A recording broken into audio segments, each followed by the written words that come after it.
O'zim qo'raman. Ke jiyan. Xo'jayin uzr, gapimga quloq solmadilar. Ha, xo'p. Ochko'z. Yetim haqqini yeyishga uyalmadingizmi?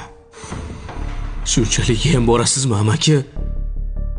Bolaligimdan otasiz katta bo'ldim. Qora mehnatda katta bo'ldim. Bu Karat kompaniyasi rahmatli otamdan qolgan ekan-ku. Nega shu paytgacha bilmaganman? Uyalmadingizmi? Va nihoyat jur'at qilibsan-da jiyan.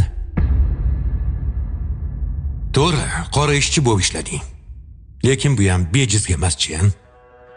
Sen kompaniyani ipidan ignasigacha o'rganding. Faqat bir narsa yetishmasdi.